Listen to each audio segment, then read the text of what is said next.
25 വർഷം മുന്നേ ഭർത്താവ് മരിച്ചിട്ടുണ്ട് ഒരു വല്യമ്മ. അതുകൊണ്ട് ഇപ്പൊ എന്താ? ഏതെങ്കിലും മൂലയിരുന്ന് സലാത്ത് ദിക്റും ചെല്ലണീന് പകരം ഏതോ ഒരു അന്യ സ്റ്റേറ്റിലേക്ക് മഞ്ഞ് കളിക്കാൻ വേണ്ടി പോയതിന്റെ വീഡിയോസ് കണ്ടവരായിരിക്കും എന്റെ മുമ്പിലുള്ളവർ. മനസ്സിലായില്ല, മനസ്സിലാക്കി തരാം. നിങ്ങളൊക്കെ വീട്ടിലിരുന്ന മക്കളെ എന്താ രസം, എന്താ ഞാൻ റിച്ചുവിന്റെ കൂടി വന്നിട്ട് അടിപൊളിയല്ലേ. മഞ്ഞ് വാരിങ്ങനെ ഇടാണ് മൂപ്പത്തി. വിവരക്കേട് തന്റെ കൂടപ്പറപ്പ. എന്റെ ഈ മുടിഞ്ഞ ജാടയും നമ്പർ ഒന്നും ഇവിടെ വേണ്ട. ചിലപ്പോ അത് ഈ നാട്ടുകാരനെ ആവാൻ പറ്റും.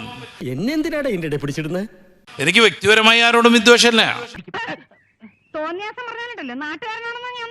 25 വർഷം മുന്നേ ഭർത്താവ് മരിച്ചിട്ട് ഏതെങ്കിലും മൂലക്കിരുന്നിട്ട് ദിക്റും സലാത്തും ചെല്ലുന്നതിന് പകരം ഈ വേണ്ടാത്ത കാര്യങ്ങൾ പറയല്ലേ. മനുഷ്യന് അസൂയ പാടില്ല. നങ്ങങ്ങ് ദൂരെ മഞ്ഞ് പെയ്യുന്ന ഒരു നാട്ടിൽ പോയിട്ട് പൊതുവാൾജി എനിക്കിനെ ചോര കളക്കണ്ടട്ടാ.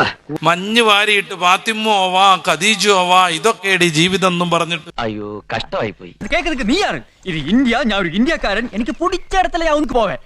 നോക്കുക, ഈ സോഷ്യൽ മീഡിയയിലൊക്കെ വിളങ്ങി തിളങ്ങി നിൽക്കുന്ന എല്ലാ പോഴത്തക്കാരും ഈ സമൂഹത്തിന്റെ പേരുകാർ. കേരളത്തിന്റെ ഒരു അവസ്ഥയെ ദൈവത്തിന്റെ നാടാണെന്നാ പേര്. താമസിക്കുന്ന മുഴുവൻ സാത്താന്മാരും. ഈ പറച്ചിൽ കേട്ട ആ ഉമ്മയുടെ പൊതുജീവിതത്തിന് ഉണ്ടാക്കാനിടയുള്ള അപമാനം നിങ്ങൾക്ക് ഊഹിക്കാം. ഇമാതിരി ചങ്ങായിമാർക്ക് പ്രസംഗിച്ച് സ്ഥലം വിട്ടാ മതി.